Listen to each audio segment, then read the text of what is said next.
All right, guys, we are live. I think we're live. I got to double check, but yeah, we got a absolutely packed schedule. Bunch of stuff to talk about this week. Let me pull up the stream, make sure everything is running smoothly.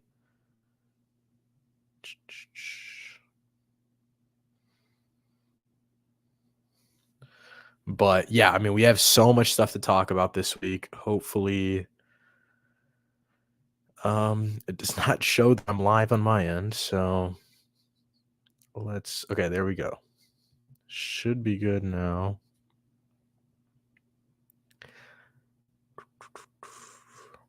All right. Double check. Yeah, I mean, we have so much stuff to talk about this week. We're going to be doing a little bit of like a live video recording as well, which I'm excited for.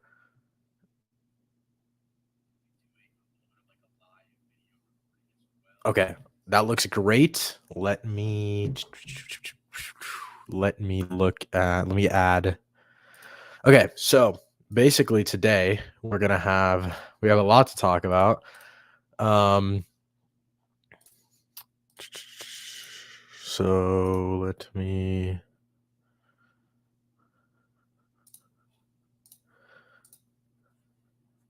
All right, I think. Yeah, so today we're going to be talking about. We have a lot of stuff. We're going to do what I watched in September. So, like my whole September diary, which as you can see, we already have started up here. And then we also have a bunch of new stuff. So we're going to talk first, we're going to review a couple things. I want to talk a little bit more about Megalopolis. We have Agatha stuff. I want to talk a little bit about the Penguin, like what we can expect from this upcoming weekend's episode. And then I also want to do Batman news. There's so much Batman news. I have so many Batman articles that I want to talk about. So we're going to get to all of that stuff. But before we do that, I want to do my September diary recap type of thing. So let me figure out where forgot what the layout was called. Okay.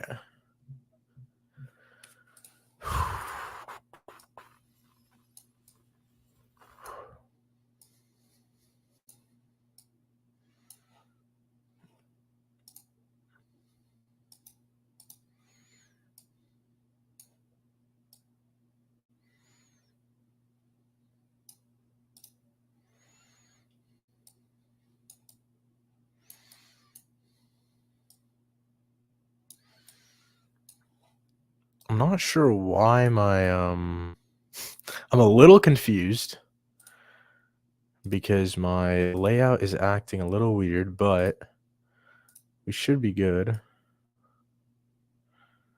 I think it's maybe because I'm live, it's tweaking out a little bit, but okay, I mean, I think this is good. I think you guys can see the screen. Let me double check on my end.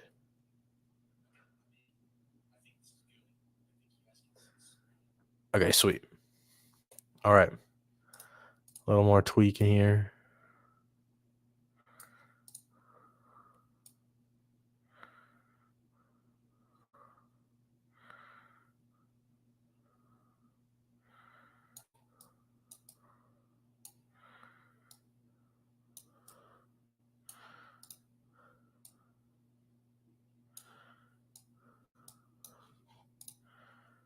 Okay, I think we're good. I think we're good now. Okay, update. Let me double check on my phone just to make sure all of this looks good. But yeah, so like I said before, we're going to be doing a couple of things here. We're going to start off with my little what I watched this month, and then we'll get to my all the new stuff. There's so much new stuff to talk about, so we'll get into all of that afterwards. And then also, of course, leave questions in the chat if you have a question, comment, whatever you want to talk about. Like, as always, I can put your comment on screen. But yeah, I mean, let's do this thing. So I want to talk about what I watched in the month of September. So this is my diary for Letterbox. I'm just gonna go through all of them. I literally have them all open on tabs, as you can see up here. There's so much stuff. So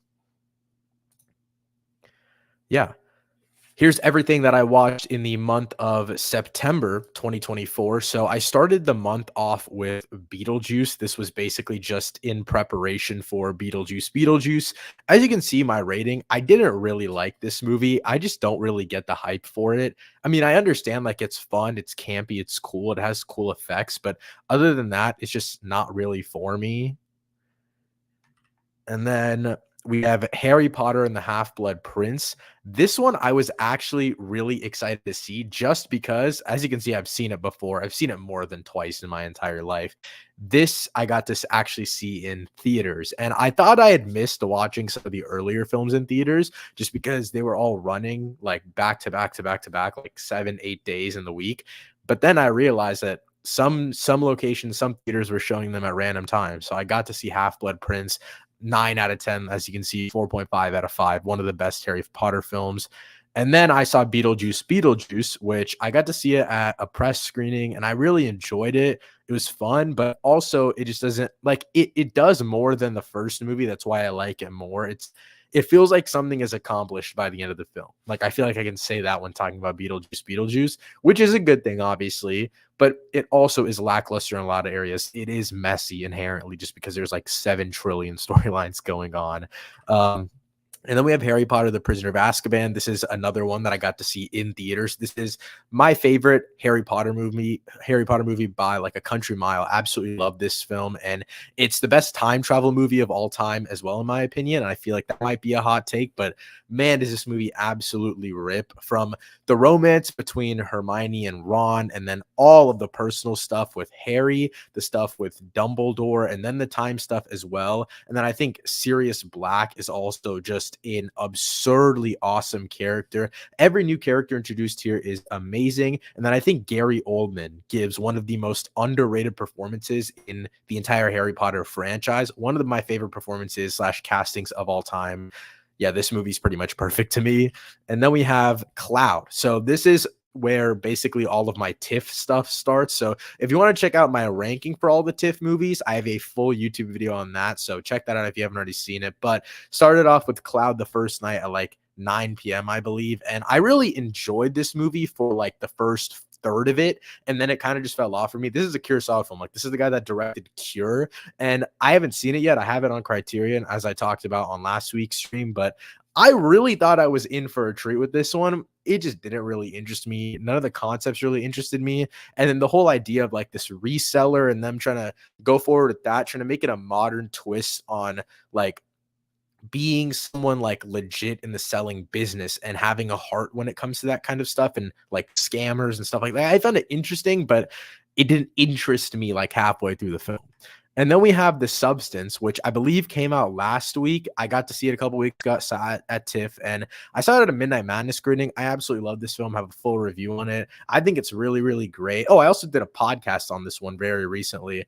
I think it works for what it's trying to do. Thematically, it does stay on tone, which a lot of body horror movies, in my opinion, really do have a problem with that. I do think the last 10 to 15 minutes, it gets really crazy. It gets out of hand. And that's kind of what body horror is supposed to do. But at the same time, I still think it gets a little bit too much.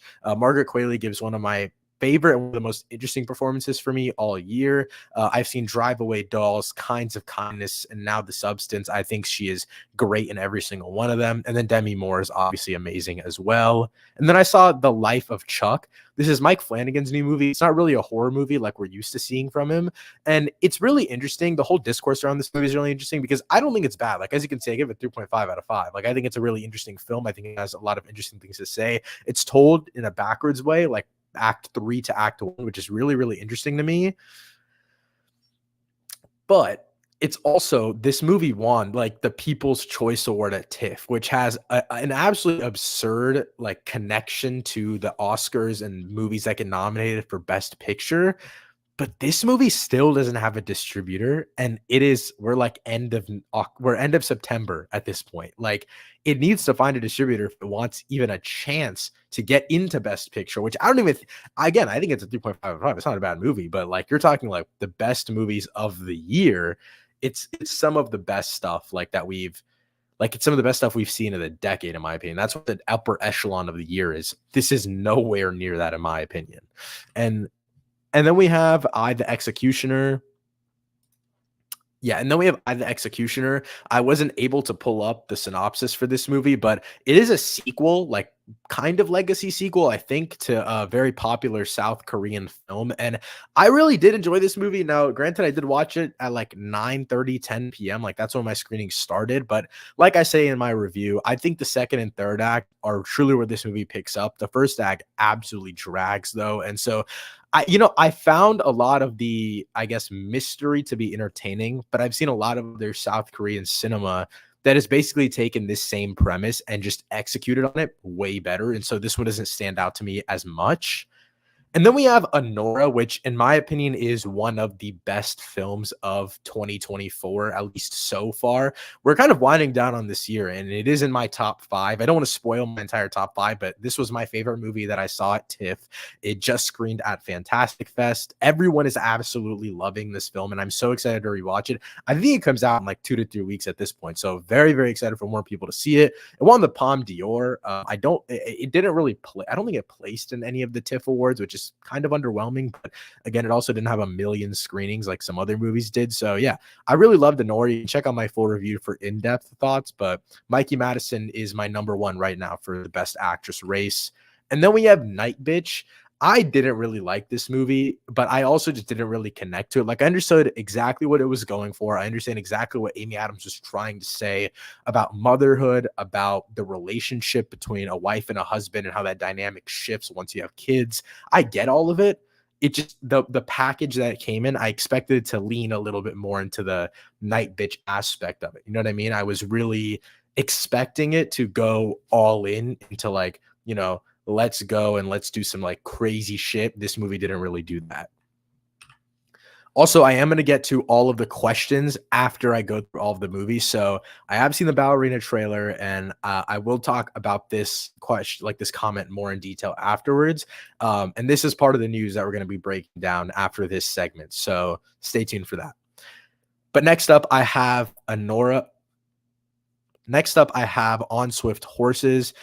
I was really excited for this movie just because of the absolutely stacked cast. I was ready to do a full review, and I was super excited for it. Daisy Edgar-Jones, Jacob Elordi, Will Poulter, Sasha Calle, Diego Calva, but I didn't know who the director was, and I think that was the biggest problem. On top of that, the story also just wasn't really interesting to me. I feel like there's literally no chemistry between most to like all of the actors and actresses here. It's like basically just like it's just super horny, and it's not a bad thing. Like I don't mind movies with a lot of sex. I think that can only make a movie more interesting, but you have to have chemistry with one another in order to actually be invested in what the film is trying to do, especially when it has this much like sexual tension, just like kind of intertwined through the story. This movie doesn't have that, so it doesn't really work. And then we have Eden. Now, I did do a full review on this one. I find this movie really, really interesting because it stars Ana de Armas, Sydney Sweeney, Vanessa Kirby, and then Jude Law, Daniel Bruhl, and two other smaller actors that I don't remember the name of. But I really did enjoy this film, right? I think that there's a lot of great things. My biggest flaw is just that I think going into that final act, there are a lot of problems with just like conflicts repeating, but I think Sydney Sweeney also doesn't give a great performance here. I don't really think she just doesn't have the chops, in my opinion. She starts this movie off with an accent, and it was laughably bad in my opinion. But on the good side of the performances, Ana de Armas delivers one of her career best performances, in my opinion. Vanessa Kirby does great for the little amount of material that she does have. And then Jude Law and Daniel Bruhl are awesome for, I guess, what their story entails for them. They're more like catalysts, but also like supporting characters to their wives and stuff like that. So I really enjoyed that aspect of it. And then we have Conclave. As you can see, I haven't rated it. I fell asleep for like 20 minutes of this movie. I have to mention it. I did log it. I just said that I fell asleep for 20 minutes. Can't rate it, can't rank it out of just the goodness of my heart. But I'm gonna rewatch this because the parts of this movie that I did see, I really did enjoy. So I'm gonna have to run this one back for sure. And then we have Heretic. We just got a new trailer for this movie, actually, and it really did surprise me. The first half of this movie is way more interesting than I expected. But I think in the second half of the film, they try to like lean too much into the action and set piece of it all, and the more the physical manifestations of this religious conversation. And so that doesn't work as well for me. But I think the first half, in terms of like the conversations that everyone is having and the dialogue that's just driven by this pure, like, not disbelief, but the conflict between disbelief and belief of religion is really, really interesting. And this is one of my favorite horror performances of the year as well. Hugh Grant just absolutely cooks here. And then we have We Live in Time. This was one of my most, I guess, interested movies of TIFF, and I think it was absolutely great. Obviously stars Andrew Garfield and Florence Pugh. I'm not very familiar with the director, but it was also being distributed by A24. It's a romance movie. I was expecting to cry, and I did. That's kind of all I needed from this movie. It's not some past lives, it's not some like renowned A24 film. But as I've said multiple times when talking about this movie, and I said it in my review as well, a basic movie that's executed to perfection is pretty much perfect. And this is exactly what it does. It doesn't do anything outside the box, but for what it does, I think it's pretty great. And then we have Queer. This is Luca Guadagnino's second film of 2024. And I just wasn't a big fan of it. I didn't rate it because I just couldn't think of a rating for this movie. It's all over the place. It's wild. It's wacky. I don't want to give away too many plot points, but it does just involve a romance between these two guys, and just kind of how their surroundings, but also their emotional capabilities and exploring their sexuality, how all of this just culminates into this like insane final 15 minutes. Daniel Craig gives a great performance. I don't think it's best actor worthy / best actor nominee worthy, but I still think it's a great performance nonetheless. And then we have Piece by Piece. This movie sucks. I don't even want to talk about it. I did a full review if you want to hear me shit on this movie more, but I really didn't like it. Next up, we have Saturday Night. This movie is absolutely electric. Rachel Sennett's in it. She's great. Cooper Hoffman is in this. He's great as well. And then we also have Gabriel LaBelle, who's one of my favorite working actors right now, and he is absolutely amazing. This is following the events of the first ever Saturday Night. So it's going to be electric. It's going to be fast paced, but the fact that it follows Gabriel LaBelle for like 99% of this movie is what makes it so fun and so interesting.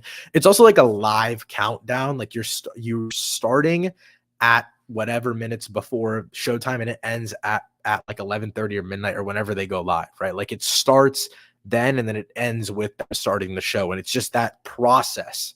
And that process is so interesting that you're instantly just like, holy shit, I'm in. You know what I mean? And then we have The Wild Robot. This is the new DreamWorks animated film. It's very similar in art style to Puss in Boots: The Last Wish, but it also does a lot of different things. I gave it a 3.5 out of 5, but I won't lie to you, I was crying my ass off like halfway through this movie. There's a training montage, and it had me so cooked. I watched the movie at like 9 a.m. I was sitting there at 9 a.m. with a Tim Hortons coffee, crying to The Wild Robot during a training montage. I don't think life gets better than that. Like, it was an amazing experience. I don't think the movie's perfect by any means. I think it's a completely like sufficient film, but there's just moments in this movie that absolutely tugged on my heartstrings. And yeah, it's one of those DreamWorks classics. I think I recommend this movie, even though I gave it like a 7 out of 10. I don't think it does anything outside the box, but it works again for what it's trying to do. And then we have Friendship. This movie just got picked up by A24. It has Paul Rudd and Tim Robinson, and they are so funny. I don't want to give away anything about this movie, any plot points, anything like that, except for what like is given in this synopsis. So I'm not going to talk too much about the story, but in summary, it just feels like a 90-minute Tim Robinson sketch. That's literally what this movie feels like, and it's fucking awesome. And then we have Baby Girl. This is another one that's being distributed by A24, starring Nicole Kidman and Harris Dickinson. Harris Dickinson is one of like the one of the actors I'm most interested in, like, coming up in Hollywood right now. And my biggest problem with this film, and as you can see, I didn't rate it just because a lot of films at TIFF, I just wasn't in the correct movie judging space to rate these movies because I was seeing so many movies back to back to back. But for Baby Girl, I really enjoyed it, but I kind of felt like it was going against them. Like, the movie worked for against the reasons of its themes, which is really weird, and I don't think it'll make sense until you guys see the movie. You know what I mean? And then we have Nutcrackers. This was my second to last film at TIFF, and I really enjoyed this one. Again, like you can see, I gave it a 3.5 out of 5. Now that I've sat with it for longer, I'd probably move it down to like a 3 out of 5, just because it is super simple. It's corny and it's cliche. It literally doesn't do a single thing outside of the box. Like, it is the most like normal film you will ever see about a guy who just has to take care of these kids that he doesn't really want to take care of, and by the end he falls in love with them and wants to raise them. It's like the most cliche Christmas movie ever. I believe it got picked up by Hulu, which like completely makes sense. It feels like a family movie you're going to turn on during the holiday season, and that's exactly what it is. But finally, the last movie that I saw at TIFF, I say finally as if it's the final movie of the month. It is not. I think this was like pretty much halfway through the month. This was literally on the 12th. So I still have half a month after this. I watched Will and Harper. This is a Netflix documentary about Will and then his friend Harper, who transitioned over the last couple of years. I believe they both were on SNL together. And I didn't rate this one just because I feel like I don't really have a rating for it. It was more so just something that I experienced. I got to see it. I got to witness this friendship blossom. And as a documentary, I'm not a big documentary watcher, so I don't know how to really judge documentaries, but 99% of this movie worked for me. The only thing that I didn't really enjoy was how cinematic it looked at times, which I think was just a problem of it. It felt a little bit too staged on a visual level, but I mean, the chemistry between these two, you can tell that they've been friends for so long. You can tell the genuine connection between them. I cried during this shit, and I'm not even a documentary guy. This shit had me tearing up. But next up, we're getting to post TIFF. Like, this is after I got back. This was the night after. I'm not gonna lie to you. I was supposed to go movie sober for a little bit. I was trying to take a break, and it just didn't happen on the 13th. So I got back from TIFF on the 12th. On the 13th at night, I watched Zombieland. I mean, I've seen Zombieland before. I feel like everyone's seen Zombieland. The only thing I have to say about this movie is Netflix added a 90-minute comedy like section on their streamer, and I think it is so fucking great. And I think every single streamer needs to add that, because sometimes I'm not trying to watch a 2-hour movie. I'm not trying to watch a 2.5-hour movie. I'm just trying to watch something short, simple, fun while I'm eating dinner or while I'm having drinks with the boys. Like, that's all I really need in life sometimes. Zombieland was the perfect movie for that. It's not amazing, but it's funny, it's short, and it does the job. Next up, we have Transformers 1. Got to see this at an early screening, and I thought it was pretty good. You know, I think there's problems with it. Notably, like, the first half of this film is a little bit lackluster, feels pretty childish to me. I gave it a 3 out of 5. I'd probably lean more towards like a 6.5 to 7 out of 10, to be honest with you, now that I've sat with it for longer. I did do a full review on it, so if you want more of my thoughts on it, check it out. But I really enjoyed this film. The last like 15 minutes of this movie, though, is absolute peak fiction. It truly felt like I was playing with the action figures. My biggest flaw with this film, though, is the character design. I feel like I've talked about it to nausea, so I'm not gonna talk about it much longer. But yeah, I really did enjoy Transformers 1, and definitely recommend checking it out in theaters. I was actually debating going to check it out in 4DX. That might actually fucking ruin my back, though, so I don't know if I can do that. And then I saw Watching the Detectives. This was just a random movie that I turned on one night. And you know, it's fun. It's interesting, but I'm not going to lie to you. I tried watching this movie like 4 different times on Prime Video, and I started it on Prime Video, and then it left Prime Video, and it came back, and I was like, holy shit, maybe I should finish this movie. It's like halfway through. I started it from the beginning. I was like, oh my God, this is kind of mid. It was just like, it's so repetitive, and it's just kind of uninteresting at times. The actors and actresses, like the leads, are good. You know what I mean? They're not bad by any means, but it's just not interesting sometimes. And you know, it can be a cool concept, but it's just not interesting. And then I saw Speak No Evil. I did see this on the 15th. I think it came out the week before I saw it. I was pretty late to this one. I am just as surprised as you guys to see that I rated this a 4 out of 5. I was not expecting this movie to be good at all whatsoever. I was getting like basically emails every 3 days from Universal saying new poster, new teaser, new featurette, new promotional items for Speak No Evil. I was like, I'm gonna end it all. I cannot stop telling me about this movie. I'm gonna see it. Stop telling me about it. Um, I was like, they're probably pushing this movie because it's so bad.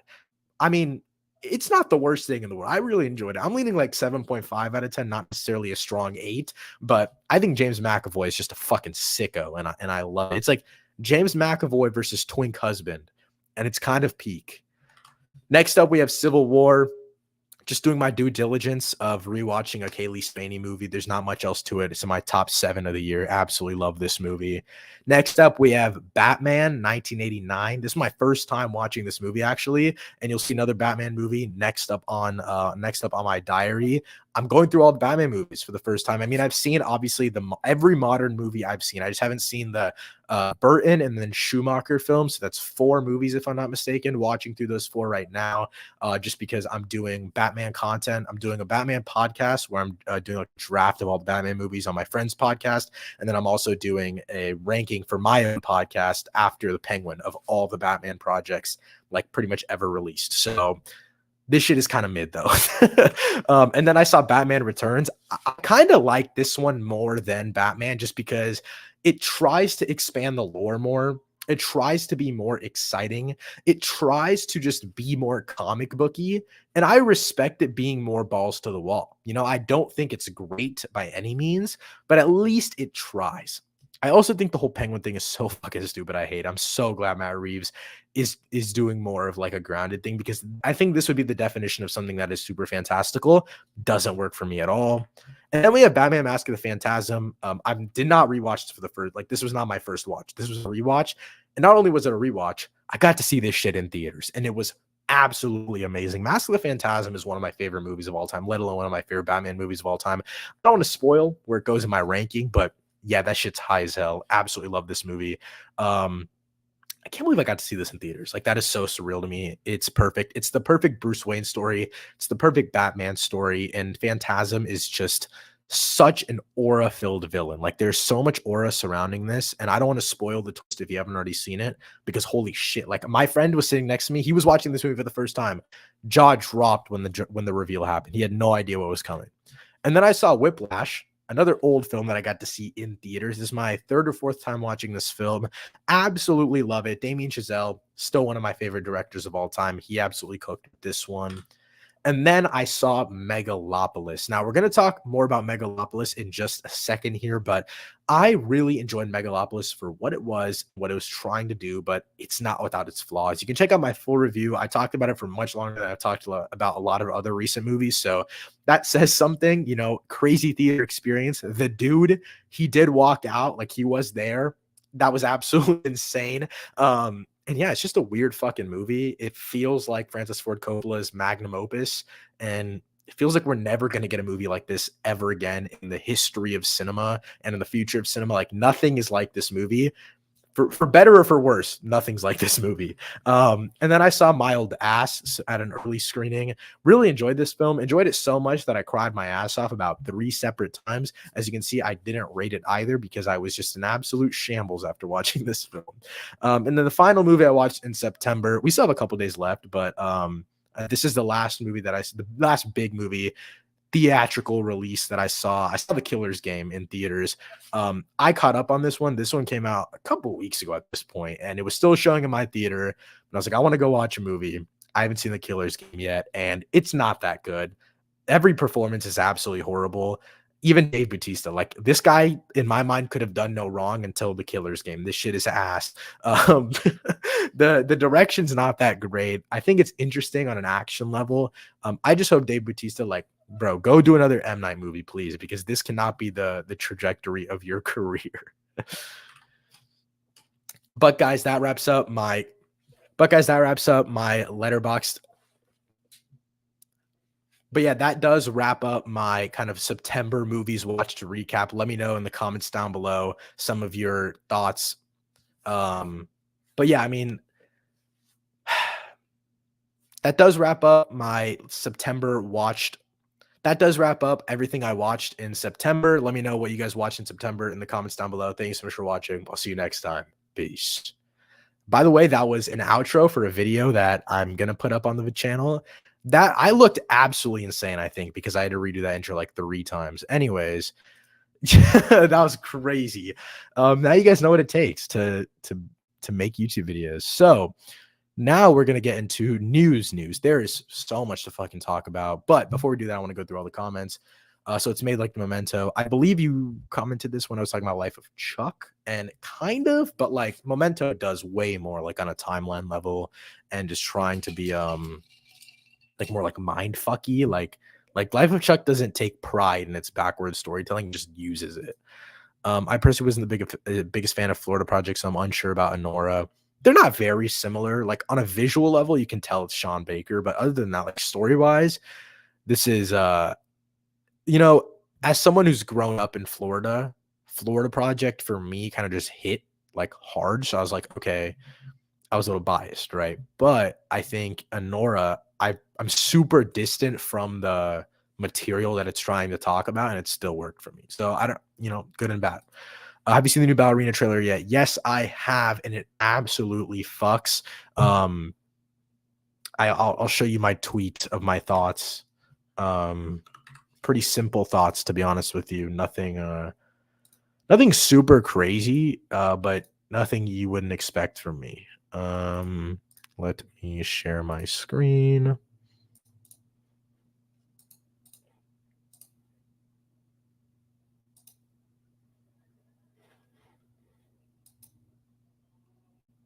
Yeah, those are my thoughts. Just straight aura, like literally nothing else, just straight aura. um, but yeah, and then I have seen Transformers 1, but I really want to do a double feature of it and the Wild Robot this weekend. Dude, go for it, bro. I really liked both films, I think Wild Robot is a little bit better, I think, just because it hits on a personal level, but Transformers 1 fucking rips. Like, it's so cool on pretty much all levels. But yeah, I mean, we're gonna get into news. Let me take a little sip of my drink really quick, because I'm parched from that. Was basically a whole video recording session, which is insane that I did that live. I think I messed up like once. Pretty good.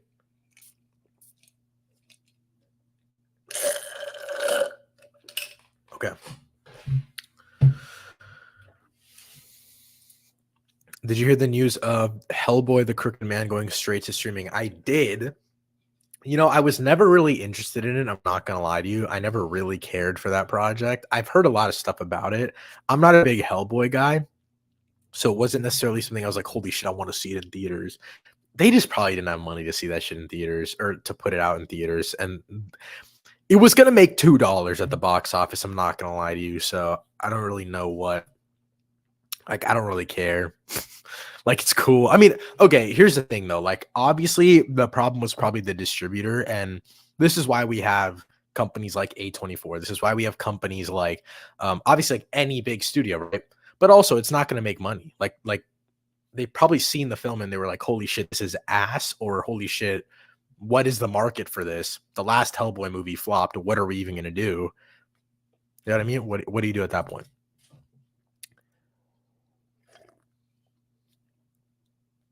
Also, the Batman Cup, this shit's tough. This is tough. Anyways. Okay, so there's a lot of stuff to talk about.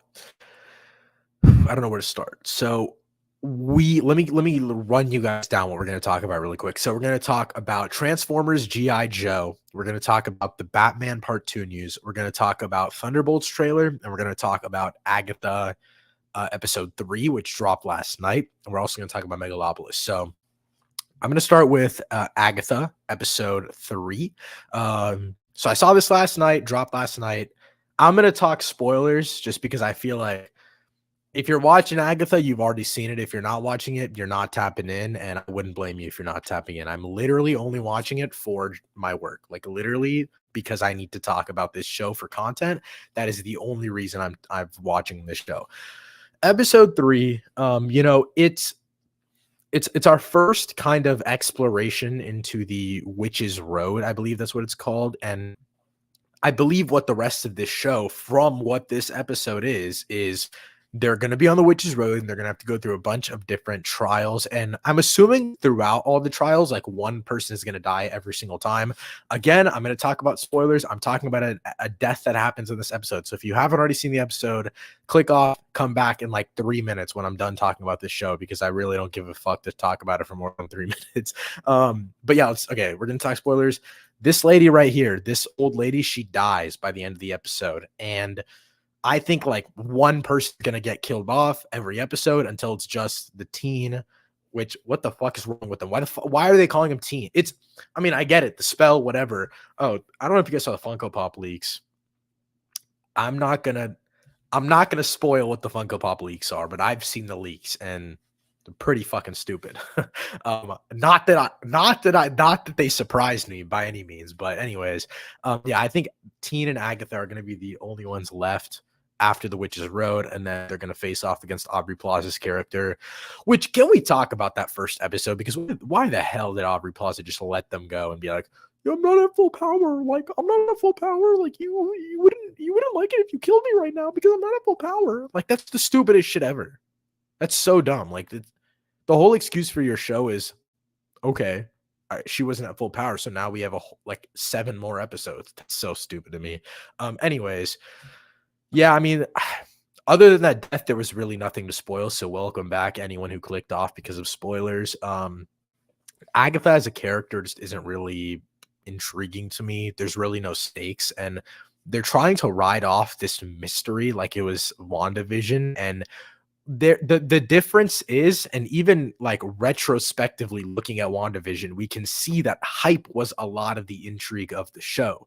There is no hype for Agatha. Hate to break it to you. I am so sorry. Anyone who's excited for this show, there is not hype for Agatha. You might be hyped for Agatha. Completely understandable. I'm hyped for the stupidest shit sometimes. I didn't mean to call Agatha the stupidest shit, but you know what I'm saying. And like, people can be excited for their own things. Agatha, it tries to ride that WandaVision high of fuck. Oh, they mentioned Mephisto in this episode, by the way. Hold on. Sorry, I just crashed out there. They mentioned Mephisto in this episode. If this shit came out in 2021 or 2022, whenever WandaVision came out, that shit would have had us tweaking out. But anyways, I want to stop talking about this show because it pisses me off. Personally, I don't care about Agatha all along. Watching Penguin instead. Yeah, I mean, I'm watching Penguin as well. Super excited for Sunday's episode. Pissed that we had to wait 10 days for an episode, by the way. That is absolutely torturous. But yeah, I'm going to be doing a I guess a little update on my Penguin coverage. You guys probably saw I did do a Penguin episode 1 review on Shorts.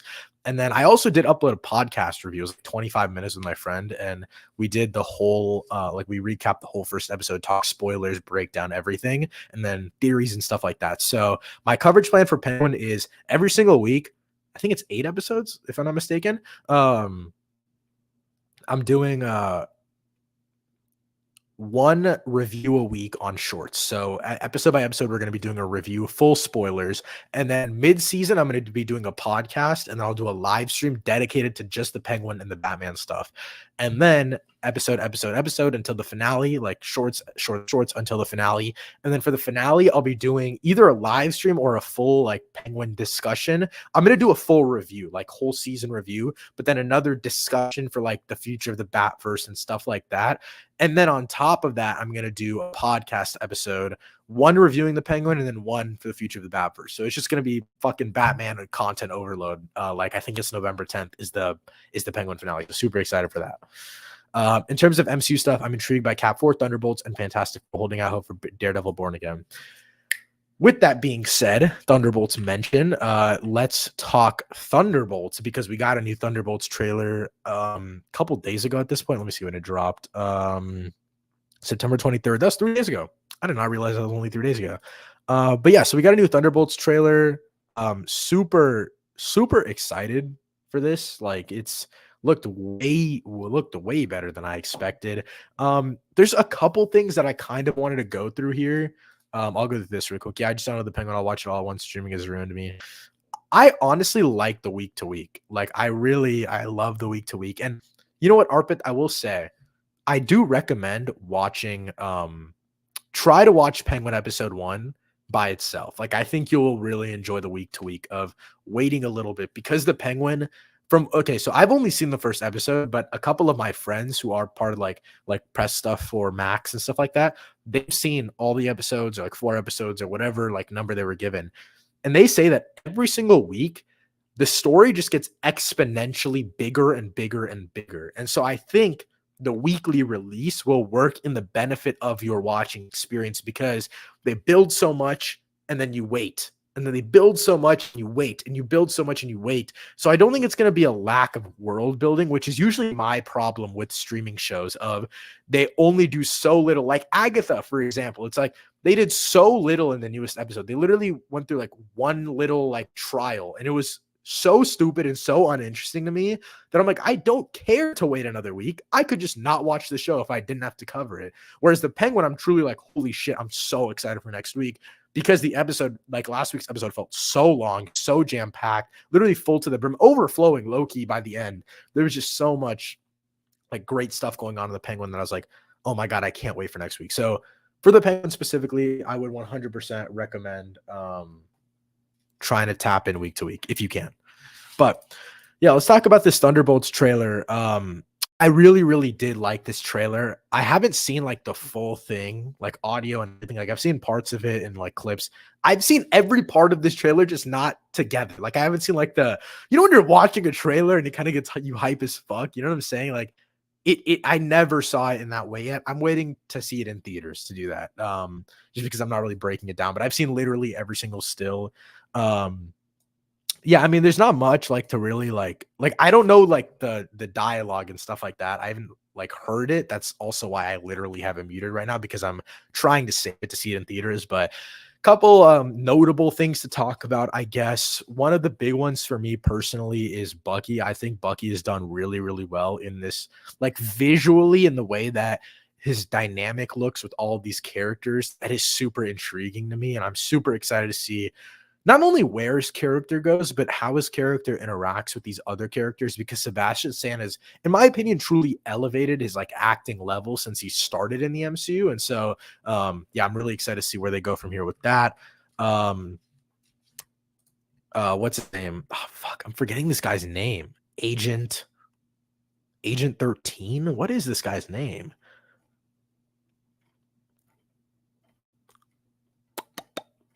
Trying to see in the comments. I don't know who this guy's name is. Let me know in the chat if you know. But fucking I don't know. Wyatt Russell is his name, I think. But yeah, this dude looks interesting. The only clip I've seen is the clip, but I think it's the end of the trailer where it's like, is that Bucky? And then the car explodes. That shit's fire.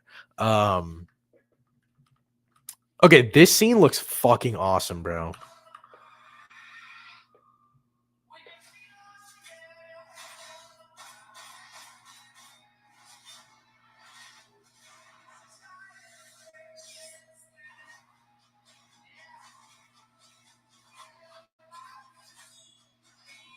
Dude.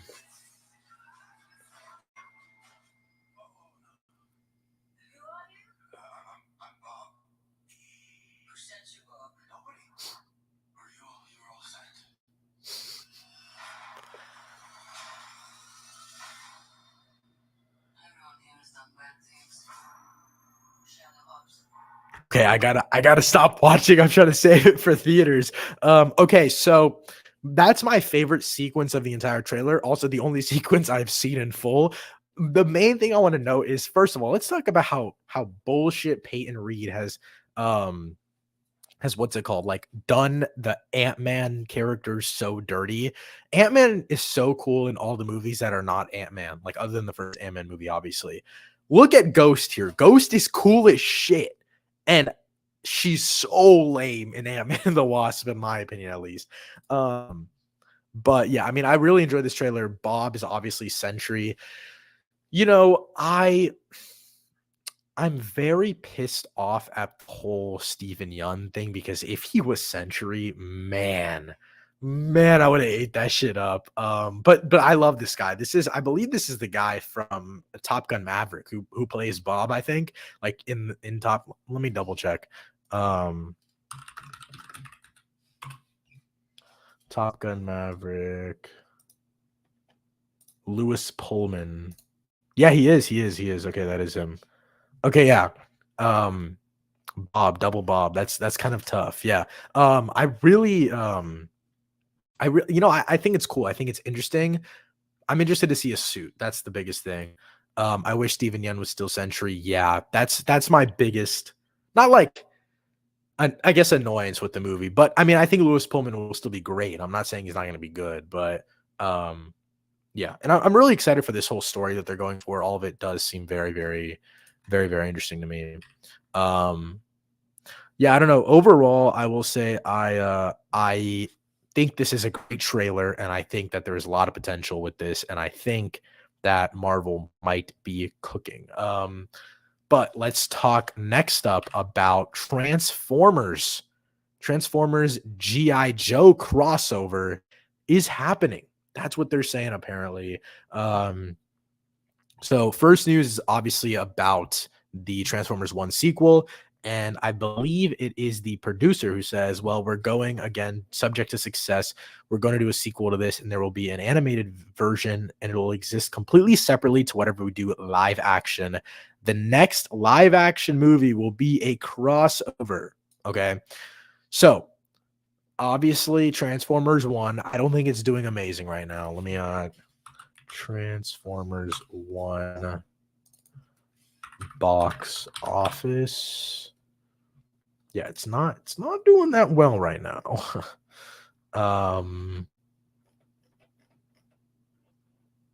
What are we doing? Transformers 1 budget was 75 mil. We don't know how much it's made yet. Let me see. Where's the damn? Only open to 27. Oh, worldwide 41. Still only opening the 27 is a little bit wicked. I don't, that's not good. But they say that the next live action movie will be a crossover. Obviously it's going to be between GI Joe and Transformers. And I'm not a big like Transformers lore guy. I'm not a big GI Joe lore guy, so I don't know much about like the comics and stuff like that. What I've heard from people that are fans of the comics though is that they are interested to see this like this whole world and see how it all kind of comes together.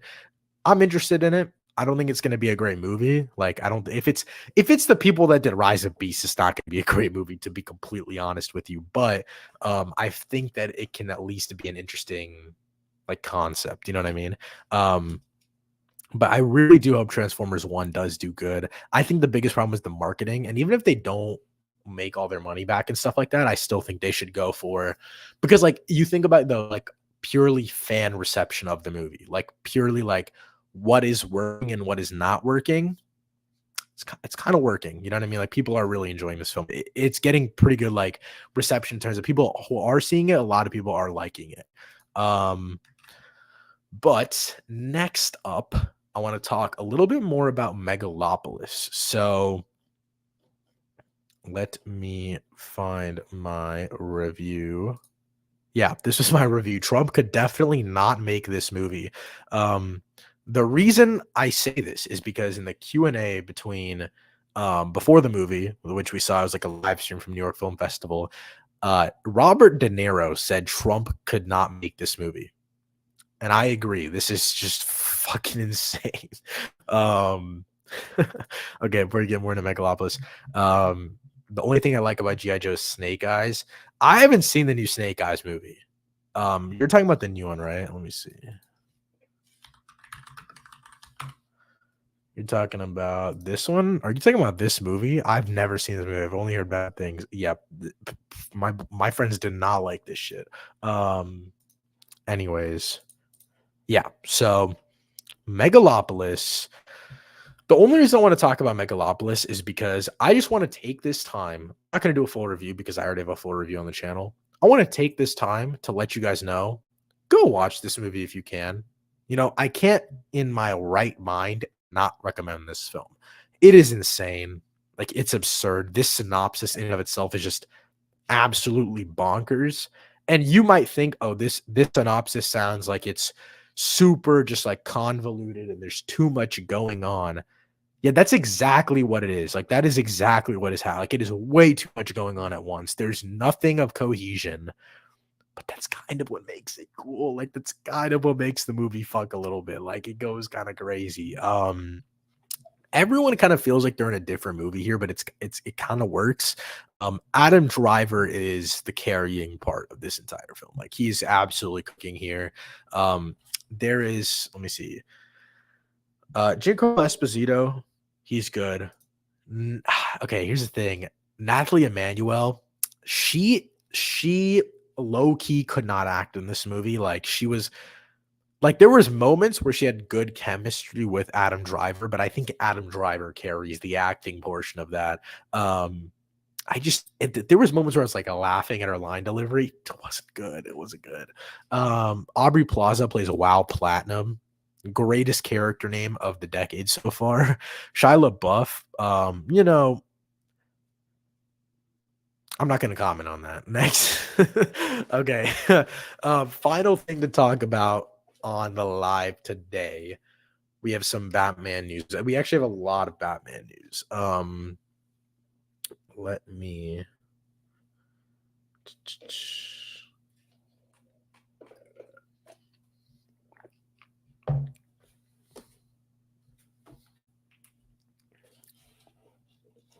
we have 5 tabs to talk about. We're going to start off with some of the tweets because these are a little short. Actually, no, we'll start off with this. We'll start with the articles. So, Batman 2 Part 2 director finally reveals details about Barry Keoghan's Joker. Okay, so I mean, there's a lot to talk about in general with the Batman Part 2, especially with Penguin coming out. So this isn't going to be like theories based on the Penguin. More so it's going to be like the interesting, I guess, like news surrounding the Batman. Because if I'm talking theories, I could talk for a minute. So yeah, this is our quote saying Barry's a wonderful actor. He's very, very special. One of the things that we talked about was the idea that his worldview is sort of formed by being this disfigured from birth, by being disfigured from birth. It was kind of a cruel joke that life was playing on him as well. He basically says like Joker is like, you guys can read this for yourself, but Joker is going to be more of like a grounded, reinvented type of thing, right? But Colin Farrell talked about he wants Penguin and Joker to face off. I do think it's going to be a really interesting like way to like execute this world, because like I've said before, like many times, I think there's a big problem in the Matt Reeves Batman universe with we don't have a timeline, which is a problem. Like we need to have a timeline, and it's like we have a timeline for the whole DC universe. I don't understand why they just don't give us a timeline for this. And it would be simple. Like it would give us more anticipation, more intrigue for like all of the Joker stuff. It would just make us feel more confident in this plan in terms of like stuff that's actually going to get made, because we also had news on the Gotham PD show.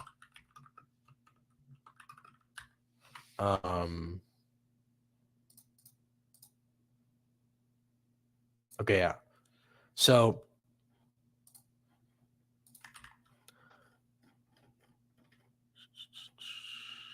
yeah, so they said the idea is that we were going to do a 1970s cop show, something that felt like Sidney's Lumet 1981 crime police drama Prince of the City, but in the Gotham City Police Department. It was going to have that 70s feel he revealed. It was going to be present day cop who's like a third generation Gotham City cop, you know, his grandfather's dad, and, you know, and Gotham was largely corrupt. And this guy we meet in the present day who's realizing he's kind of on the wrong side. The Batman was somebody who lived in that world, but you never really saw him. And it was really all about the police department and sort of this guy. And I worked in it for a while, and ultimately, you know, Matt wasn't feeling it, and I left. I know they brought in another guy after me. I can't remember his name, the guy who did Tokyo Vice. He worked on it for a while, but that didn't go anywhere. I have no idea what he did. And then I read about the Penguin. Despite the creative differences and the eventual cancellation, Winter has no hard feelings at all, and has praised Reeves and his team for the work that they did on the Penguin. Recently, it was confirmed that more spin-off shows in the Batman universe are still coming, and I'll be interested to see what other ideas they did to pursue and expand this franchise.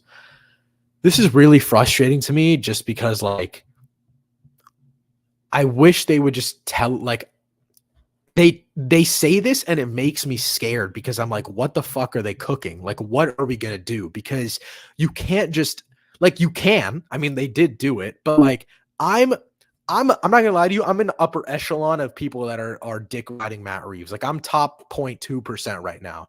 But come on, like James Gunn started this universe after the Batman came out, if I'm not mistaken, and we already have a full fucking plan of what he's doing. And for the Matt Reeves universe, there's been I think 3 projects at this point that have gotten canned slash shelved slash we don't know what the fuck is going on with them. We haven't gotten updates about them in pretty much years at this point.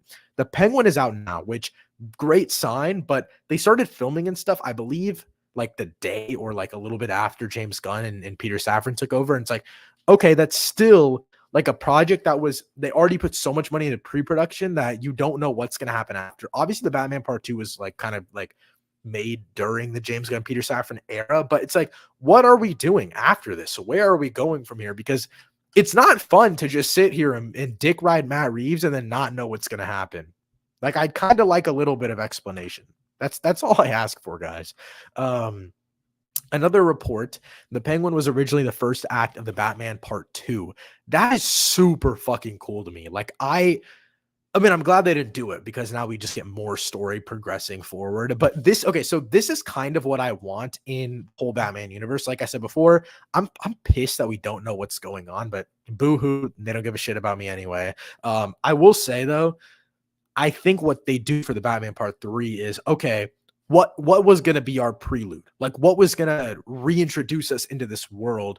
What is that essential piece of storytelling that we need to take us from Part 2 to Part 3? Because that's what the Penguin is. The Penguin is taking us from Part 1 to Part 2. It takes place like 2 to 3 weeks between the 2 movies, right? That's exactly what I need in the future. That's exactly what it's like. What is your planned first moments? What is your planned first story tidbits, storylines? And maybe the Gotham series and stuff like that didn't fit that vision, so that's why they canceled it. All I'm saying is give us a vision. Like give us some generic plan. I don't care what it is. Just tell us something because I don't know what you're cooking. That's the problem.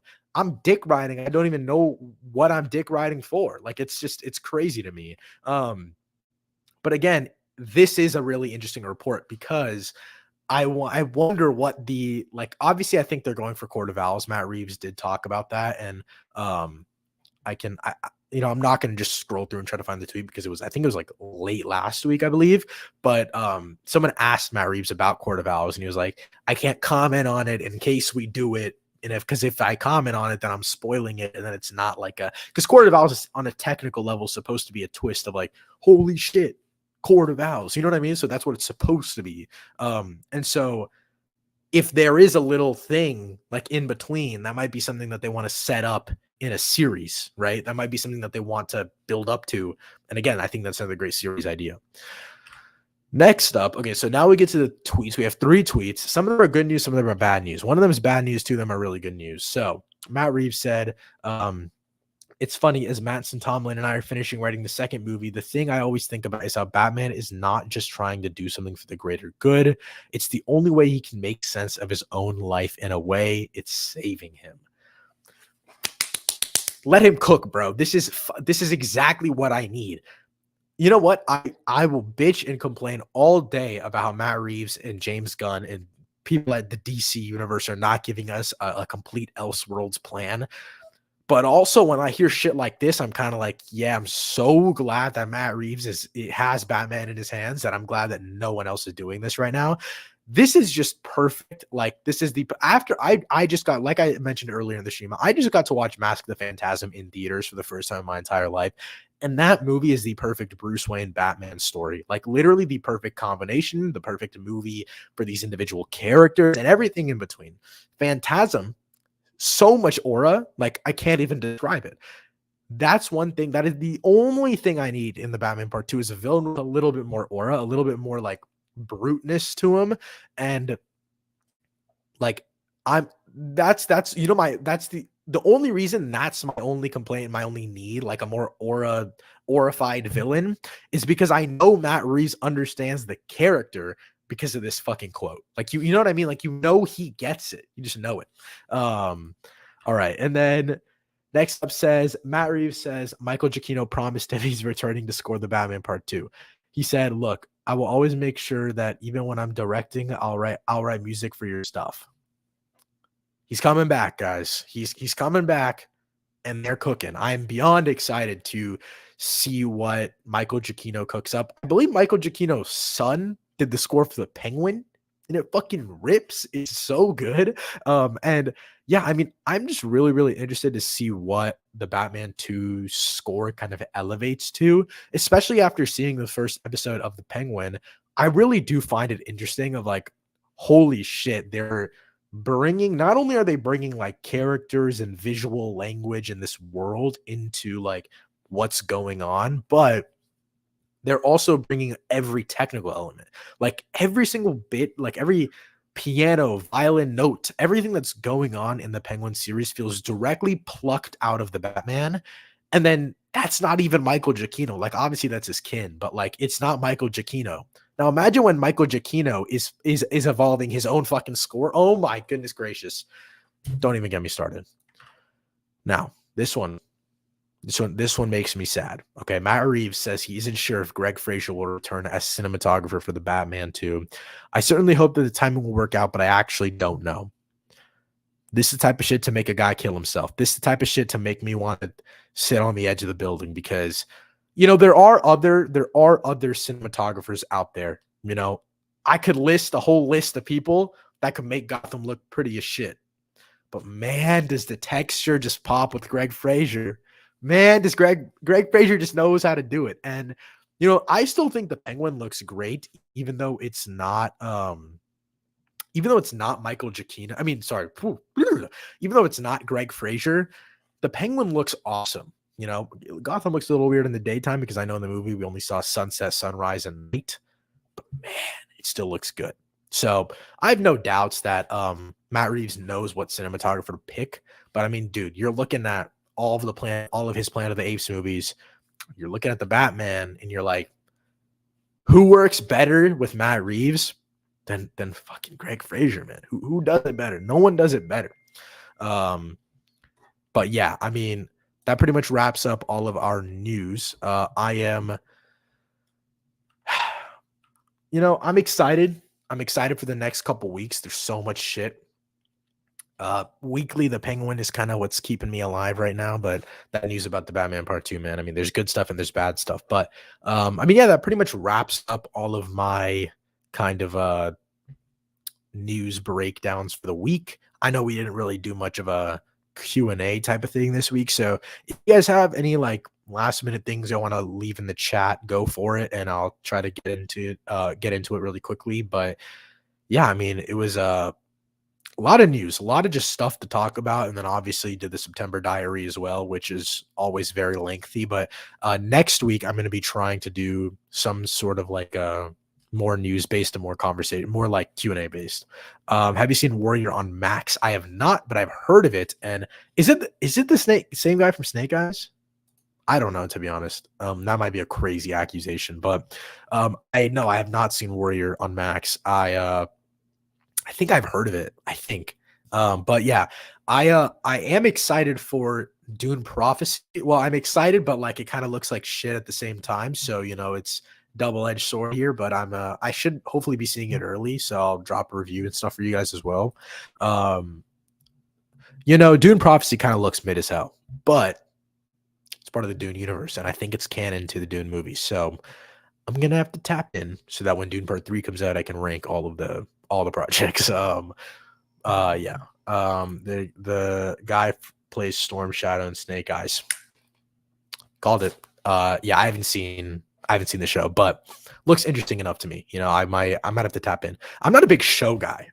I know like that might come as a surprise because some of my biggest videos of the year so far are TV shows like The Bear, what else? Sympathizer, right? Some of those. Oh, Batman Cape Crusader, banger show. But I'm not a big show guy. I haven't seen Stranger Things. That's one thing that's on my watch list. But I'm kind of low key anti Stranger Things because the fucking episodes in the final season. Like, so most recent season, like hour and a half, 2 hour episodes. Not doing that shit. No one's gonna be able to watch that. Do you watch anime shows or movies? I do not. I'm not tapped into anime at all whatsoever. And it's kind of a daunting task to get into. I feel like I'm not in anime movies because I'm not in anime shows. I'm not in anime shows because there's fucking 700 episodes of every season of anime ever. Um, I don't know. I wouldn't be opposed to tapping into anime, but it also just doesn't really intrigue me. And so, I mean, all I know is that some anime characters are cold as shit. Like I've seen some like insane TikTok edit audios and they go kind of wild. So that's like my only like, yeah, like Attack on Titan. Yeah, I've seen some wicked edits of that. And like that's the type of shit that makes me go to the gym at like 10 p.m. Like I'm like, I see the edit while I'm scrolling in bed in my pajamas, and I'm like, fuck, I need to get bigger. So I'll go to the gym. That's the type of motivation that I get. It's like I don't watch anime, but I'm a anime edits consumer. um, but Stranger Things season 1 is an absolute banger. Yeah, I mean, as much as I don't want to watch Stranger Things because of the fucking 3 hour long episodes, I can admit that it probably is an amazing show. Like it is touted as one of the best shows of like our generation. I'm not opposed, but I am opposed because it's 7 hours long per episode. Death Note is the perfect one to start with. Yeah, I've also heard of Death Note. I go to this comic shop in my city and they have like these like insane, I think it's Death Note. Maybe I'm just thinking every anime is the same, but I think it's Death Note and it's like this like manga type of thing. And it looks cool as hell. Like the cover is so sick. There's this like really crazy big dude on it. Yeah. As you can see, I know nothing about anime, so I'm trying to pretend like I know some stuff. But you will love Warrior Bro, but it's canceled after season 3, so probably don't if you don't like that. I mean, I'll try to tap it in. I'll try my best, but can't guarantee anything because I'm not a show guy. I'm not a big show guy. The two big anime right now are Demon Slayer and Jujutsu Kaisen. Yeah, I mean, see, here's the thing. I've heard of everything you've mentioned. Like, I've heard of Attack on Titan. I've heard of Demon Slayer. I've heard of Death Note. I've heard of Jujutsu Kaisen. Like, I've heard of all One Piece, Dragon Ball Z. Like, I know all the key words. Like, I know all the like the big important terms for anime shows, but I don't know. The one that seems interesting to me. I don't know the name. I'm not even gonna try it, but the volleyball one, that shit looks kind of tough. I might have to tap into that. But it is really interesting to me, like the shows that tie in with movies. Like I feel like that's so like cool. I find that as a really interesting concept because that means it inherently has such a big base, but it also is such a limited base because like no one knows what the fucking anime movie is unless they are a fan of that anime movie. So, yeah. I recently watched Akira, and as a movie lover, it's a movie you need to watch. I've heard nothing but great things about Akira. I'm actually gonna add that to the watch list right now. Yeah, I've heard nothing but good things about Akira. So, like, literally all my friends like it, even my friends that don't watch anime. So I'm gonna add that to the watch list right now. Akira. Dude, I can't fucking spell. Akira, 1988. Okay. It has been done. It is added to the watch list. You can't see it because my camera won't focus on it, but it's okay. Whatever. It's on my watch list. Check out my letterbox if you don't believe me. I don't know why it's not focusing. Haiku. Yeah. Yeah. I think that's what it's called. The volleyball show. Yes. I might have to tap into that one. But I'm gonna wrap up the live for now, guys. Thank you guys so much for tapping in this week. I know hours kind of where I'm cutting it off because I'm getting a little tired and I have a lot of other stuff to do today. So yeah, thank you guys so much for joining in. I know this week was more of like a go news type of thing. I can't believe we talked about news for up to an hour. That is absurd work. But yeah, next week we'll be doing more like a Q&A type of thing. It'll probably also be earlier in the week. Oh, let me know. Okay, I'm gonna do a poll on the channel, like on the community page. I'm gonna do a poll of when I should do my live streams because right now I think last week I did like Wednesday afternoon. I couldn't do Thursday last week because I left to go out of town, but I did Thursday this week so I could talk about Agatha. Next week, I'm thinking I could do like Monday or Tuesday, maybe. I'll drop a poll, and then we can figure out when I do it consistently. But yeah, that wraps up everything for this week's stream. Thank you guys so much for watching. See you guys in the next video.